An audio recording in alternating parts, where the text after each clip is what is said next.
अमरउजाला.com पर आपका स्वागत है। आपके साथ मैं हूं आदर्श झा। मेरे साथ दो वरिष्ठ पत्रकार मौजूद हैं। विनोद अग्निहोत्री जी हैं और प्रेम कुमार जी हैं और बहुत अहम मुद्दे पर हम बात करने वाले हैं। और मुद्दा ये है G20 लगातार इसकी चर्चा आप सुन रहे हैं। G20 एक तरफ देश में चल रहा है, भव्य आयोजन हो रहा है। आप देख रहे हैं पूरे दुनिया भर के राष्ट्राध्यक्ष यहाँ पर पहुंचे हुए, लेकिन इन सब के बीच देश में एक विवाद भी शुरू हो गया है। पहले तो आपको याद होगा G20 के लिए जो स्टेट डिनर राष्ट्रपति की तरफ से दिया जाना था, उसका जैसे ही निमंत्रण पत्र आया, उसको लेकर भारत बनाम इंडिया का विवाद शुरू हो गया। लेकिन अब सवाल यह है कि निमंत्रण किसको किसको दिया गया है, और इसको लेकर कांग्रेस पार्टी सीधे तौर पर बीजेपी पर, केंद्र सरकार पर हमलावर हो रही है। क्योंकि कांग्रेस की तरफ से यह कहा गया है कि मल्लिकार्जुन खड़गे, जो कि विपक्ष के नेता हैं, उनको स्टेट डिनर में निमंत्रित नहीं किया गया है। और इसको लेकर अब राजनीति जो है वो अपने चरम पर है। कांग्रेस बार बार सवाल उठा रही है। खुद पी चिदम्बरम, जो कांग्रेस के बड़े नेता हैं, उन्होंने कहा है कि इसका सीधे तौर पर मायने ये है, ये ऐसे ही देश में हो सकता है जहां पर लोकतंत्र ना हो, विपक्ष के सबसे बड़े नेता को नहीं बुलाना। राहुल गांधी विदेश दौरे पर हैं, उन्होंने वहां पर सवाल उठा दिया कि जो 60% आबादी के नेता हैं, उनको नहीं बुलाना कहीं ना कहीं गलत है, ये साफ तौर पर उन्होंने कहा है। और खास करके साउथ के जो नेता हैं, उनकी तरफ से जो प्रतिक्रियाएं आई हैं वो बहुत चौंकाने वाली हैं। उनका कहना है कि ये वहीं हो सकता है जहां मनु की सोच आगे बढ़ती हो। इसको उन्होंने सीधा दलित से जोड़ दिया। विनोद सर, मैं आपसे शुरू करना चाहूंगा। ये जो पूरा विवाद शुरू हुआ है मल्लिकार्जुन खड़गे को इस डिनर में नहीं बुलाने का, इसको एक तो किस तरीके से देखें और क्या सोचकर इस तरह का कदम उठाया गया होगा सर? देखिए, क्या सोच के उठाया गया ये तो मेरी समझ में नहीं आता है, लेकिन आमतौर पर राष्ट्रपति जी का ये विशेषाधिकार है कि किसको बुलाया जाए, किसको ना बुलाया जाए, क्योंकि वही इसकी मेज़बान है। लेकिन फिर भी एक प्रोटोकॉल होता है जिसमें कुछ लोगों को आमतौर पर पदेन निमंत्रण दिया जाता है। उसमें प्रधानमंत्री, केंद्रीय मंत्रिमंडल के सदस्य और दोनों सदनों में विपक्ष के नेता, उपराष्ट्रपति और लोकसभा अध्यक्ष, ये सुप्रीम कोर्ट के चीफ जस्टिस, मुख्य न्यायाधीश, मुख्य चुनाव आयुक्त, इस तरह के जो संवैधानिक पदों पर लोग हैं, उनको आमतौर पर इस तरह के किसी भी सरकारी आयोजन में, खास करके भोज में, आमंत्रित किया जाता है। ये परंपरा है। अब खड़गे साहब कांग्रेस के अध्यक्ष भी हैं और राज्यसभा में विपक्ष के नेता भी हैं, और आधिकारिक रूप से इसमें संसद में विपक्ष के नेता के तौर पर सिर्फ मल्लिकार्जुन खड़गे साहब ही हैं, क्योंकि लोकसभा में अधीर रंजन चौधरी कांग्रेस पार्टी के संसदीय दल के नेता हैं, सबसे बड़े दल के नेता हैं, लेकिन विपक्ष के नेता नहीं हैं। तो इस लिहाज से खड़गे साहब अकेले नेता हैं। और अभी तक जो इस तरह के आयोजन होते रहे हैं, जिन कुछ में मुझे भी जाने का मौका पहले कभी मिला है, तो दोनों सदनों के विपक्ष के नेता बुलाए जाते रहे हैं। अब खड़गे साहब कांग्रेस अध्यक्ष के नाते नहीं बुलाया गया, कोई बात नहीं, क्योंकि कहा जा रहा है कि नड्डा जी को भी नहीं बुलाया गया है, पार्टी अध्यक्ष हैं, कोई संवैधानिक पद नहीं है। तो लेकिन विपक्ष के नेता के नाते उनको बुलाया जाना चाहिए था, जैसी परंपरा है। क्यों नहीं बुलाया गया है, ये इसका जवाब मेरे पास नहीं है, मैं इसको समझ भी नहीं सकता। इसके पीछे क्या सोच है सरकार की या राष्ट्रपति भवन में जो भी आयोजक लोग हैं, तो मुझे थोड़ा सा इस पर मुझे वो है। लेकिन अगर बुलाया जाता तो बेहतर होता। एक तरफ तो चूंकि जब G20 ऐसे में हो रहा है, दुनिया भर के बड़े देशों के राष्ट्राध्यक्ष यहाँ हैं, कई और देशों के राष्ट्राध्यक्ष भी आए हुए हैं, और देश के अंदर एक बहुत ही सकारात्मक वातावरण है। पूरे देश को इस पर गौरव है, इतना बड़ा आयोजन देश में सफलतापूर्वक हो रहा है, भव्य आयोजन है, बहुत ही सुंदर, और बहुत सारे फैसले भी लिए जा रहे हैं। भारत की एक अंतर्राष्ट्रीय वैश्विक भूमिका भी इस आयोजन के जरिए सामने आ रही है, और जिसकी सराहना हो रही है। प्रधानमंत्री नरेंद्र मोदी की सराहना हो रही है, होनी भी चाहिए। अब ऐसे में एक, जैसे कहते हैं कि अच्छे खासे खाने में एक मक्खी गिर जाए, तो वो उसी तरह का कुछ विवाद हो गया कि उनको नहीं बुलाया गया। और जब नहीं बुलाया गया मल्लिकार्जुन खड़गे साहब को, तो एक मौका मिल गया विपक्ष को सवाल उठाने का। अगर बुला लिया जाता तो ये थोड़ा सा और अच्छा रहता। तो मेरे हिसाब से तो बुलाया जाना चाहिए था। ये बहुत अहम बातें कह रहे हैं विनोद सर कि बुलाया जाना चाहिए था, लेकिन सवाल ये है सर, बुलाया जाना चाहिए था, ये तो अहम सवाल है। और ऐसे वक्त में जब आप एक बड़ा आयोजन कर रहे हैं, तो देश में इस तरह की कोई कमी क्यों छोड़ना कि इस पर कोई राजनीतिक बयानबाजी हो? क्योंकि तमाम देशों के राष्ट्राध्यक्ष आपके यहाँ आए हुए हैं, पूरी दुनिया की नज़र लगी हुई है। एक तो ये सरकार का पक्ष हो गया। दूसरा मेरा सवाल है, कांग्रेस से जिस तरह की प्रतिक्रियाएं आ रही हैं, क्या ऐसे वक्त में ही वो प्रतिक्रियाएं आनी चाहिए थी? राहुल गांधी विदेश में कहते हैं इस मुद्दे का जिक्र करते हुए कि जो 60% आबादी के नेता हैं उनको नहीं बुलाया गया। पी चिदम्बरम कहते हैं लोकतंत्र नहीं है। कैसे देखें इसको? मतलब मैनेज करने की कोशिश दोनों ही तरफ से होनी चाहिए थी। देखिए, इसको इस तरीके से आदर्श जी देखते हैं कि हम दुनिया के सबसे बड़े डेमोक्रेसी हैं, और डेमोक्रेसी असहमति के बुनियाद पर ही जिंदा रहता है, आगे बढ़ता है। तो असहमति को हम देश के विरोध में या देश की छवि के विरोध में माने, ये अपने आप में अलोकतांत्रिक सोच हो जाती है। तो अब चूंकि डेमोक्रेसी है, डेमोक्रेसी में सत्ता पक्ष भी होता है, विपक्ष भी होता है, दोनों पार्ट होता है डेमोक्रेसी का। अगर ऐसा नहीं होता तो जनता जिसको ज़्यादा वोट देती थी वो सरकार बना लेती, विपक्ष की ज़रूरत ही नहीं रहती।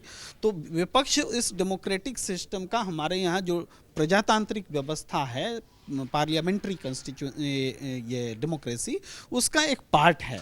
तो उसमें अगर मल्लिकार्जुन खड़गे राष्ट्रपति के निमंत्रण के भोज निमंत्रण से चूक जाते हैं, छूट जाते हैं, तो ये एक बहुत बड़ी बात हो जाती है। ये छोटी बात नहीं है, क्योंकि राष्ट्रपति इस पूरे डेमोक्रेटिक सिस्टम की हेड हैं हमारे देश में, एग्जीक्यूटिव की भी हेड हैं।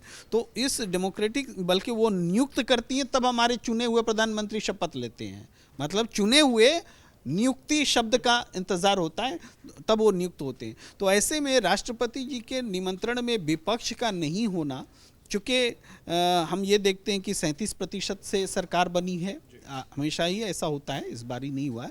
तो विपक्ष तो उससे ज़्यादा का रिप्रेजेंटेशन कर रहा होता है। जब हम नेता प्रतिपक्ष बोलते हैं तो 100 - 37, 63% का रिप्रेजेंटेशन होता है विपक्ष का। तो इसलिए उनका इसमें होना चाहिए था। इतना ग्लोबल एक इवेंट है, उस इवेंट पर विपक्ष को नकार देना, एक डेमोक्रेसी पर एक सवाल उठता है। हम इस सवाल को इसलिए न उठाएं कि विदेश से लोग मेहमान आए हुए हैं। मेहमान भी तो देखें कि इस देश में डेमोक्रेसी है, और इस तरह की चीज़ें होने से आवाज़ भी उठती है। अगर सब लोग चुप ही रह जाएं तो फिर डेमोक्रेसी कैसी है। इसलिए मैं राहुल गांधी जो बोल रहे हैं उसके भी विरोध में नहीं हूँ। जो भारत के भीतर जो अंदरूनी राजनीतिक दल जो सवाल उठा रहे हैं उसके भी विरोध में नहीं हूँ। मैं समझता हूँ कि ये चीज़ें हमारी डेमोक्रेसी की यूएसपी है जो सामने आ रही है। ठीक है, लेकिन विनोद सर मुझे एक बात बताइए, मुझे लगता है कि विवाद अभी खत्म नहीं होने वाला, क्योंकि राजस्थान के मुख्यमंत्री हों, छत्तीसगढ़ के मुख्यमंत्री हों, ये जो जानकारी मिल रही है वो शामिल नहीं होंगे, कर्नाटक के मुख्यमंत्री भी शामिल नहीं होंगे। लेकिन हाँ, सुखविंदर सिंह सुक्खू इस बीच रवाना हो चुके हैं, और बाकी इंडिया गठबंधन के जो दूसरे दलों के मुख्यमंत्री हैं, खास करके नीतीश कुमार का नाम हम पहले से सुन रहे हैं। तो क्या G20 तो खत्म हो जाएगा 2 दिन में, लेकिन उसके बाद भी ये विवाद आगे बढ़ेगा? देखिए, कांग्रेस पार्टी के अंदर अब ये इसलिए मैं जानना चाह रहा हूं क्योंकि सुक्खू आ रहे हैं और इन 3 मुख्यमंत्रियों ने एक तरीके से जो सुनने में मिल रहा है कि नहीं आ रहे हैं, और सुक्खू के लिए भी यही सूचना मिल रही है कि शिमला से वो रवाना हुए हैं डिनर में शामिल होने के लिए। अब देखिए, ये तो विचित्र स्थिति होगी कि कांग्रेस के 3 मुख्यमंत्री ना आए और चौथे आए, या हो सकता है सुक्खू जी दिल्ली आ जाएं, रवाना हो चुके हों, वहाँ ना जाएं। अगर हाईकमान पार्टी का फैसला होगा तो मुझे लगता है, व्यक्तिगत मेरी राय ये है कि सरकार ने जो गलती हुई है मल्लिकार्जुन खड़गे साहब को न बुला के, वो गलती कांग्रेस पार्टी को नहीं करनी चाहिए।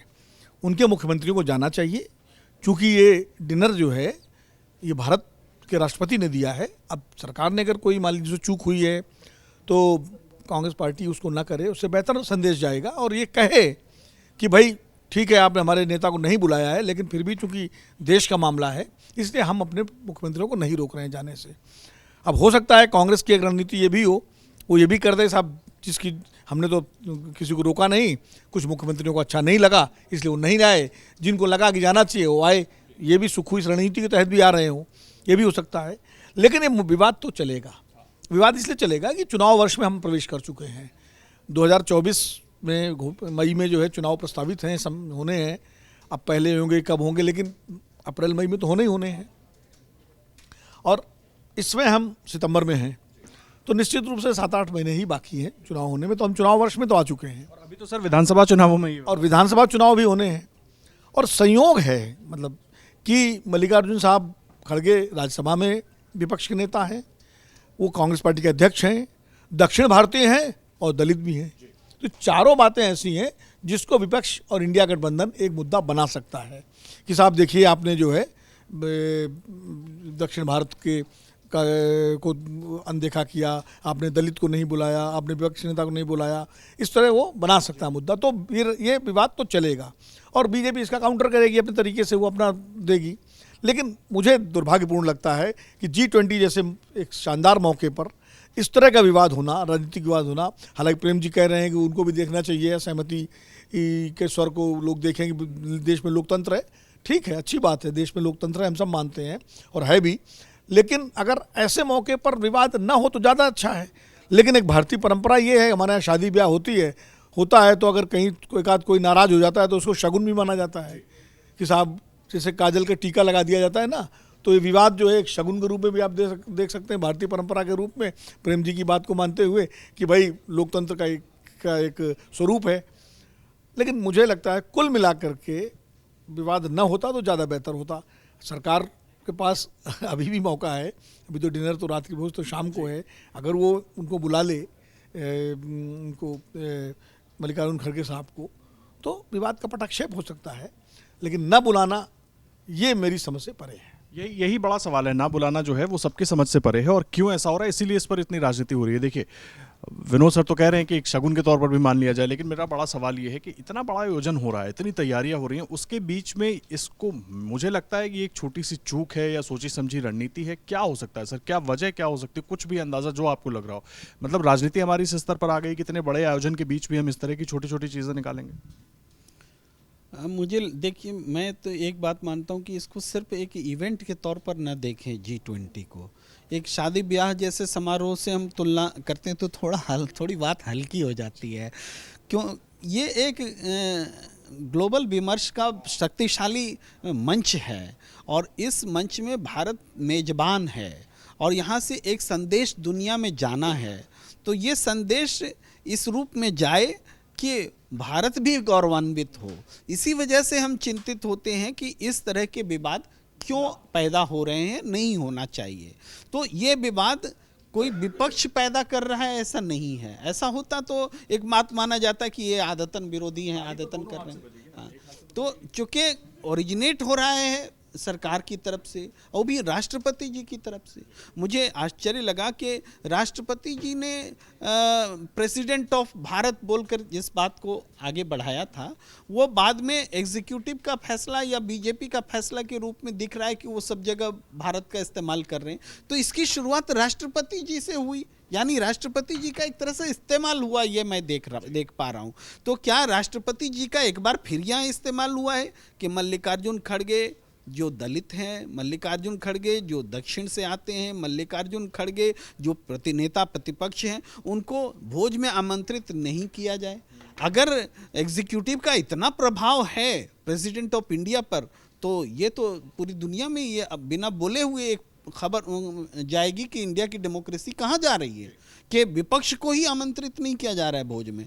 तो ये अनायास हुआ है या सायास हुआ है ये कहना मुश्किल है, लेकिन जैसे भी हुआ है ये गलत हुआ है। इसको करेक्ट करने का समय भी है और इसको फिर भी अगर समय करेक्ट नहीं किया जाता है तो हम यही मानेंगे जैसे प्रेसिडेंट ऑफ भारत के रूप में प्रेसिडेंट का इस्तेमाल हुआ, बाद में भारत सब जगह रोमन में लिखा जा रहा है, वैसे ही कहीं इस रूप में भी तो प्रेसिडेंट का इस्तेमाल नहीं हो गया। ये प्रश्न और गंभीर हो जाएगा अगर इस गलती को सुधारा नहीं जाता है। अगर इस गलती को सुधारा नहीं जाता है। विनोद सर, एक आखिरी सवाल मैं आपसे पूछना चाहूँगा। G20 में एक जो बड़ा सेशन होना है ना, वो वन फैमिली के नाम से होना है। मतलब कि पूरी दुनिया एक फैमिली है, लेकिन परिवार है, लेकिन हम अपने देश में ही उस परिवार को एक साथ नहीं रख पा रहे हैं और इस तरह के विवाद हो जाते हैं।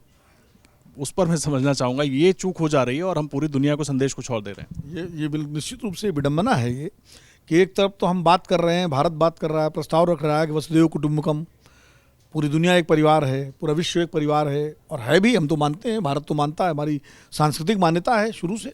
हमारे ऋषियों ने कभी भी सीमाओं में नहीं बांधा पृथ्वी को, और ये माना कि मानव समस्त, सिर्फ मानव ही नहीं, प्राणी मात्र को परिवार का हिस्सा माना गया है। हमारी संस्कृति तो यहाँ तक है। तो लेकिन ऐसे में अपने ही देश के एक प्रमुख विपक्षी नेता को, जो पार्टी के अध्यक्ष छोड़ दिए, मैं बार बार कह रहा हूँ, वो संसद में, चूंकि इस वक्त एकमात्र विपक्ष के नेता मल्लिकार्जुन खड़गे हैं, उनको न बुलाया जाना, अब ये कोई किसी अधिकारी की त्रुटि है कैसे हो सकती है? क्योंकि ये तो बाकायदा प्रोटोकॉल है, तय है, परंपराएं हैं, सब कुछ सामने है। जब सूची बनती है तो निश्चित रूप से सूची अप्रूव होती है, वो सूची का एक सिस्टम है। राष्ट्रपति भवन में जब सूची बनाई जाती है, वो सरकार उसकी संस्तुति देती है। देखिए, होस्ट जरूर मेजबान राष्ट्रपति हैं, लेकिन पूरी सूची जो है वो अंतिम रूप से सरकार उसको मंजूरी देती है। ये नियम है। तो जब उसको मंजूरी सरकार ने दी होगी, तो जिसने भी देखा होगा पीएमओ में, तो उसको तो ये चीज़ स्ट्राइक करनी चाहिए थी कि भाई नेता विपक्ष को क्यों नहीं से बुलाया गया, कैसे छूट रहा है नाम। अगर नहीं की है तो ये चूक है, और अगर सायास है तो ये और बड़ी चूक है। तो मुझे लगता है कि ये बहुत ही अजीब सी बात है और मैं तो इसको दुर्भाग्य ही मान दुर्भाग्यवश इसको कहूँगा, ये दुर्योग है कि ऐसा नहीं होना चाहिए और बेहतर होता और इसको विस्तारित किया जाता।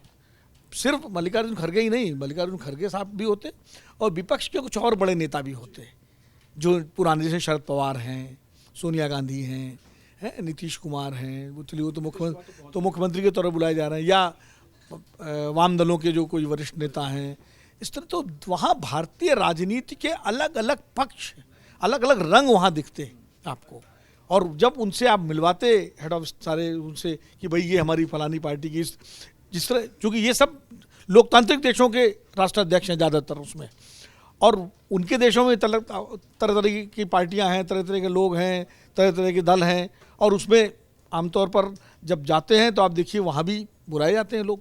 जब बैंक्वेट्स होते हैं तो उसमें विभिन्न दलों के लोग बुलाए जाते हैं। तो अगर भारत में भी अलग अलग दलों के लोग बुलाए जाते हैं, भाई कितने लोग होते हैं, 8-10 लोग और हो जाते हैं वहाँ पर, ऐसी कोई समस्या नहीं थी, तो वो बहुत ही बेहतर होता। अब ये जो आयोजन हुआ है, जब हम वसुधैव कुटुंबकम की बात कर रहे हैं, तो उसके पहले भारत कुटुंबकम जो है उस रूप में भी पहले तो हमें वो करना पड़ेगा, तभी तो वसुधैव कुटुंबकम का हमारा नारा सार्थक होगा और विश्वसनीय होगा।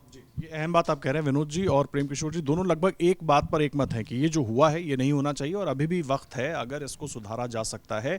इसके संदेश भले ही आज छोटे लग रहे हो, लेकिन आने वाले वक्त में चुनावों में अलग तरीके से इसको ट्रांसलेट किया जाएगा, लोगों तक पहुंचाया जाएगा, और शायद कहीं ना कहीं तब बीजेपी या केंद्र सरकार को लग सकता है कि ये फैसला गलत है। लेकिन फिलहाल जो एक ग्लोबल छवि बनाने के बीच ये एक छोटा सा विवाद हो गया है, इसको कैसे निपटाया जाता है, निपट पाता है या नहीं निपट पाता है, इस पर हमारी नजर बनी रहेगी। अमरुजाला.com पर लगातार आप भी जुड़िए देश और दुनिया की हर बड़ी और जरूरी खबर के लिए, लेकिन लाइक और सब्सक्राइब करना बिल्कुल मत भूलिएगा। अमर उजाला अब आपके टीवी पर भी। अपने स्मार्ट टीवी पर YouTube पर सर्च करें अमर उजाला, चैनल सब्सक्राइब करें और देखें ताजा खबरें, वो भी HD क्वालिटी में। और हाँ, बेल आइकन दबाना ना भूलें ताकि हर खबर हो आपके घर। अमर उजाला, निष्पक्ष, निर्भीक, निरंतर।